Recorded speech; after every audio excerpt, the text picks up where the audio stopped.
the spot. Now, insurance and is scheduled for 3 rounds of 3 minutes each in the Elevate FC Flyweight division. Introducing first on my left, fighting out of the blue corner. He stands 5 feet 3 inches tall, weighing in at 125 pounds. His record stands even, 1 win, 1 defeat. Fighting out of Dickinson, Texas, Jacob Briand.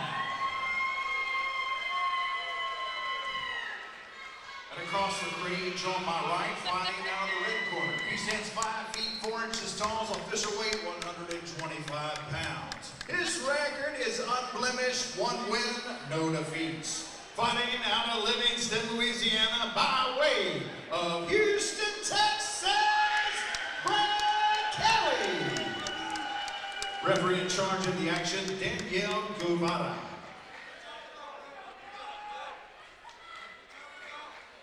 Jacob Briand, Brett Kelley. And this fight is officially underway. Wow, already Briand comes out of blazing. Yes, he did. He came out furious right there. And they just collided right in the center. Wasting no time with the side kick. Briand fighting out of the southpaw stance. Very unorthodox style here thus far displayed by Briand. Yeah. A lot of bounce right now. A lot of bounce between it. When he Oh! with the right hand, Briand connected. He has definitely got the attention of Brett Kelley thus far. Yep.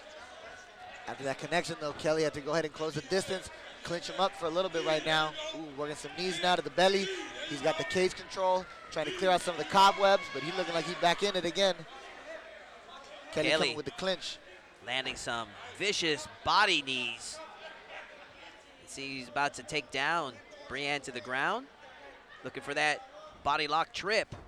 That's where that cage can become a hindrance for the person working for the takedown. They say that cage, it could be your best friend, or that cage could be your worst enemy also. Just depends on how you're using the tool. Briand doing a good job at that wizard and making some space. And now we see him in on the takedown. Let's see if it pays off for him. And it does. Big double leg takedown for Briand. Yeah, once he got his hands locked up together right there, that was an easy lift and a good delivery down to the floor for Briand. Now he's got this top position in the guard. See how he enjoys it. Kelley opting not to close his guard right now. And Briand just staying in place to see what he plans to do with this. As he tries to take a hop over to side control. Yeah, Kelley coming over here. He's looking for this double overhook from the butterfly guard right now. Trying to create some elevation, but now he's back in the closed guard now. This right here, let's see if Briand can lay some ground and pounds on Brett Kelley. Needs to be careful. This is where the referee starts to observe closely, and if there's no action, they will restart the matchup.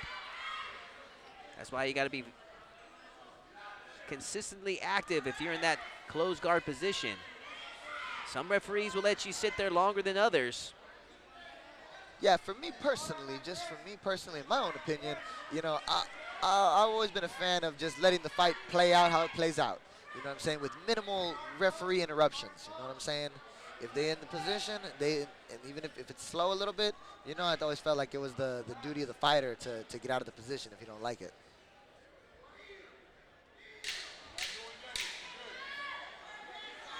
Almost looks like Kelley's going for a scissor sweep there with short time left. Space is created, and Briand seeing if he can land something big before the end of the round. Round 1 in the books. All right, good first round.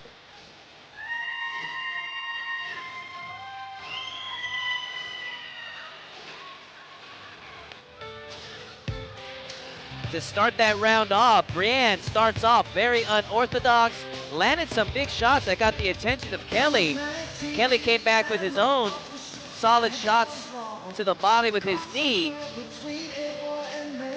Give a slight edge to Briand in that particular round. I agree. Briand landed some good shots, scored a good double leg takedown, didn't advance much with it. But we shall see how these adjustments are made in the second round. That was a fast, felt like a fast first round to me. Yeah, we got a little bit of everything. We got a little bit of clinch work, we got a little bit of boxing, and then we got some grappling on the floor as well. Full mixed martial arts action over here at Elevate FC. Brand, it looks like he's in sprinter position, ready just to come out at a fast pace. Runs right into a right hand from Kelley. Yeah, they just exchanging right there. Kelley coming out ferocious now, throwing these hooks on him. And Back in Kelley, the clinch position. Kelley giving no breathing room at all to Brian. Hip toss attempt from Kelley, but Brian turns it into a body lock takedown. Yeah, that was good awareness right there from Brian. You know what I mean? Feeling that Kelley was going for the front, for the head and arm. Brian counters it back, and now he delivers him to the floor. Brian trying to scoop those hips out. Kelley looking for a wall walk, putting his back against the cage to see if he can get himself back to his feet. But Brian having none of it.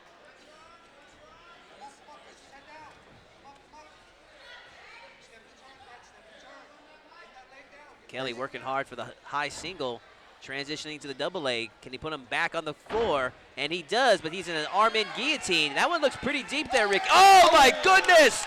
Brett Kelley improves to 2-0 with a huge guillotine submission. Yeah, that was a beautiful guillotine, you know what I'm saying? Like I said at the beginning of the fight, you know, Gracie Barra West Chase, they're a great grappling, they're a great jiu-jitsu academy like that. And Kelley, he showed that Brazilian jiu-jitsu right there, coming with that arm-in guillotine. That was tight, that was very tight. Man, to finish an arm-in guillotine takes just exact precision, because you have that arm in. They're typically done when you have both arms in front under the chin, but that took high-level skill on Brett Kelley's part to finish that guillotine choke. Yeah, you know he practices that move a lot, you know what I'm saying? And he executed his game plan, executed his switch set to the T, and he found the technique that he needed to get the fight done. You can well tell for him. he's well schooled in his submissions from Gracie Barra West Chase. I believe that's head by Professor Upiano, if I'm not mistaken. Great finish to an exciting fight. I think that's our first submission of the night. Yes, that was. Yes, that was. Let's hand it over to Colin Cantrell and make it official. Ladies and gentlemen, 1 minute, 1 second in round number 2. Your winner by guillotine choke, Kelley. Congratulations to Brett Kelley.